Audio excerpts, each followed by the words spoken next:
I never know how to start these. It's always like, do I do something funny, or do I just punch in and be like, hey guys, welcome to this video.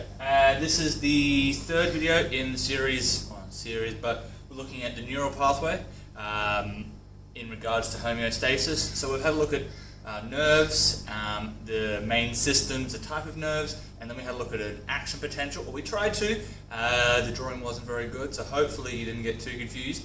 And in this final one, we are going to be having a look at the synapses, which is how nerves pass signals on to other nerves. So, as per usual, I need to do a drawing on the board, so we'll jump.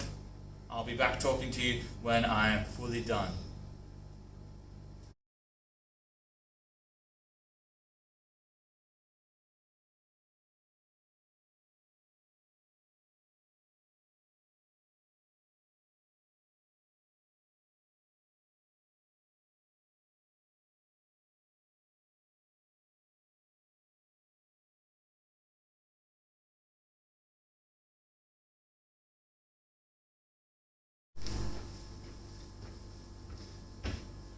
Alright, hopefully that wasn't hot garbage.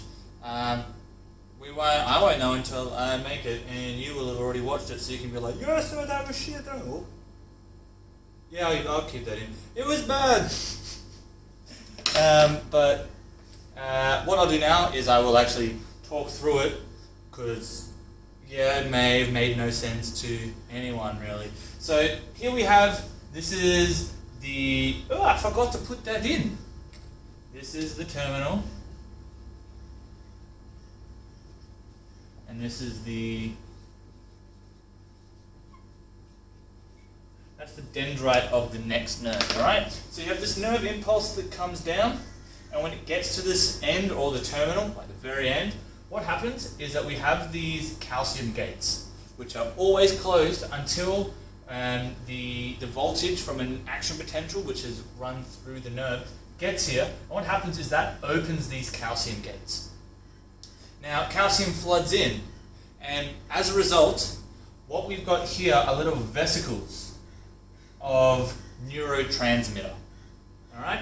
So, what the calcium flooding in does, causes it to move to the edge and release its neurotransmitter into this space in between the two nerves, the terminal and the dendrite. So once it's in there, all of these little red things here are specialized receptors for that neurotransmitter. So if you have neurotransmitter A, you have receptor A, so it only picks up that neurotransmitter. Alright? So it gets to there, so it comes through, gets to here. Now, in this space here, we also have a lot of sodium floating around, and as a result, these receptors cause the sodium gates to open. Now, if you remember back to action potential, it's this opening of the sodium gate and the flooding in of sodium which starts that initial action potential, which runs all the way down your nerve. So that does this, and then you've got a nerve impulse which goes through the dendrite into the cell body, through the axon, and then out the terminal of the end of the next nerve. So hopefully that made sense and was a bit of fun, something different. If not, watch the video again, or watch the video that I'm going to put below this one called Actually Good Video, and I will see you in the next video.